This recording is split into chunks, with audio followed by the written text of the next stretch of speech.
Bonjour, c'est toujours Dr Jean-Claude, médecin régulateur chargé du réseau et du partenariat Asono Santé. Nous sommes toujours dans la présentation des différents modules de notre logiciel afin de vous permettre donc une meilleure et facile utilisation donc de ces différentes fonctionnalités. Nous venons donc de prescrire des analyses à notre patient qui a quitté le bureau du médecin et qui actuellement se rend au laboratoire. Le laboratoire étant une autre entité de la chaîne de traitement du patient, donc dispose également d'un flux de travail propre. Alors, avec un nom d'utilisateur et un mot de passe également différents, qui ne sont pas les mêmes que celui du médecin. Alors, ici, donc, le laboratoire, c'est Lab Jean-Claude qui se connecte avec son identifiant, son mot de passe, se connecte à la plateforme.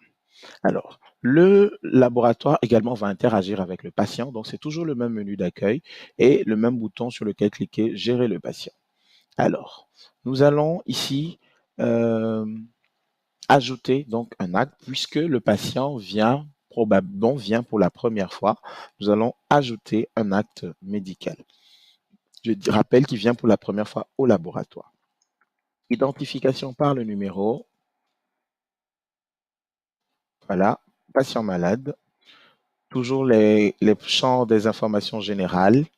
Identification, nous allons faire une identification manuelle. Ici, peut-être parce qu'il n'y a pas de webcam.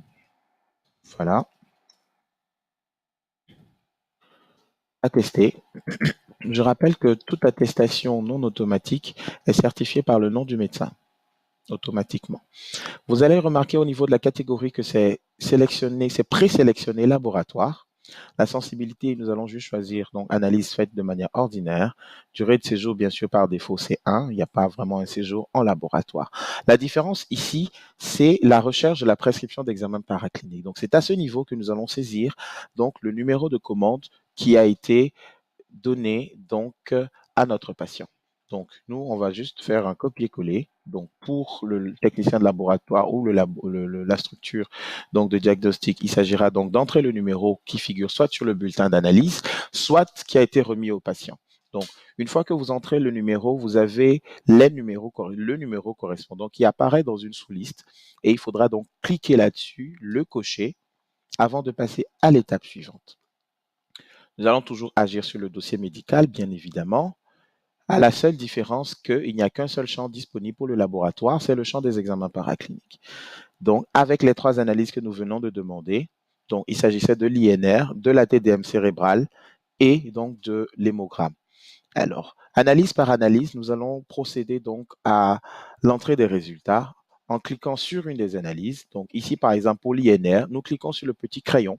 Donc sous le bouton Action, nous cliquons sur le petit crayon qui signifie éditer, donc modifier. Nous cliquons sur Edit. Donc tous les champs en dessous se remplissent. Analyse, examen de labo. C'est rempli automatiquement. Spécimen, sang, bilan, coagulation, test INR. Voilà. Et donc, résultat, nous allons entrer le résultat. Donc, on a un INR à 2. Et donc, si besoin, on peut télécharger des fichiers. D'accord. Si c'est télécharger une image. Pour la TDM, par exemple, nous allons le faire tout à l'heure. Nous allons essayer de le faire tout à l'heure ensemble. Donc, interprétation, donc on va mettre INR normal. Voilà. Et nous cliquons, rappelez-vous toujours pour enregistrer une information que vous venez de saisir, toujours cliquez sur le plus dans le coin inférieur droit. Nous cliquons dessus. Voilà. Une fois cliqué dessus, vous allez voir que notre INR passe tout en bas avec le résultat qui vient d'être mentionné. Donc, c'est 2. Nous allons prendre à présent, nous allons peut-être essayer, nous allons prendre à présent le scanner. Voilà. Donc, nous mettons, donc vous voyez, une fois sélectionné, une fois cliqué sur le petit crayon, tous les champs se remplissent en dessous. Test TDM cérébral. Résultat, on va peut-être fichier chargé. On va ajouter un fichier. Donc, image, on va mettre une image. Voilà l'image de notre TDM. On peut ajouter autant d'images que possible. On peut en ajouter autant que possible. Donc, interprétation, on peut ici faire copier-coller donc de la conclusion qui figure sur le rapport ou tout simplement télécharger aussi le rapport d'interprétation donc de la TDM, donc TDM cérébrale normale. Toujours le petit plus. le coin inférieur droit pour intégrer. Voilà. Nous venons ainsi, donc si nous descendons un tout petit peu, voilà, TDM cérébral se passe tout en bas parce que nous avons déjà mis donc les différents résultats à mentionner. Donc même chose pour l'hémogramme qui pourra être aussi faite de la même façon. Donc une fois terminé, passons donc, si vous avez terminé, il s'agira donc de cliquer documentation clinique achevée. Si vous avez déjà exécuté, on suppose qu'on a exécuté toutes les analyses. Documentation clinique achevée, c'est confirmé et c'est enregistré. Ah, il y a une petite erreur. Documentation clinique achevée. Donc, nous confirmons que c'est achevé et nous enregistrons.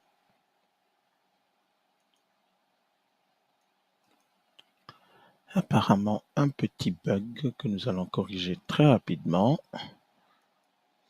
Bien, on va corriger ça rapidement. Donc, on n'achève pas, on enregistre.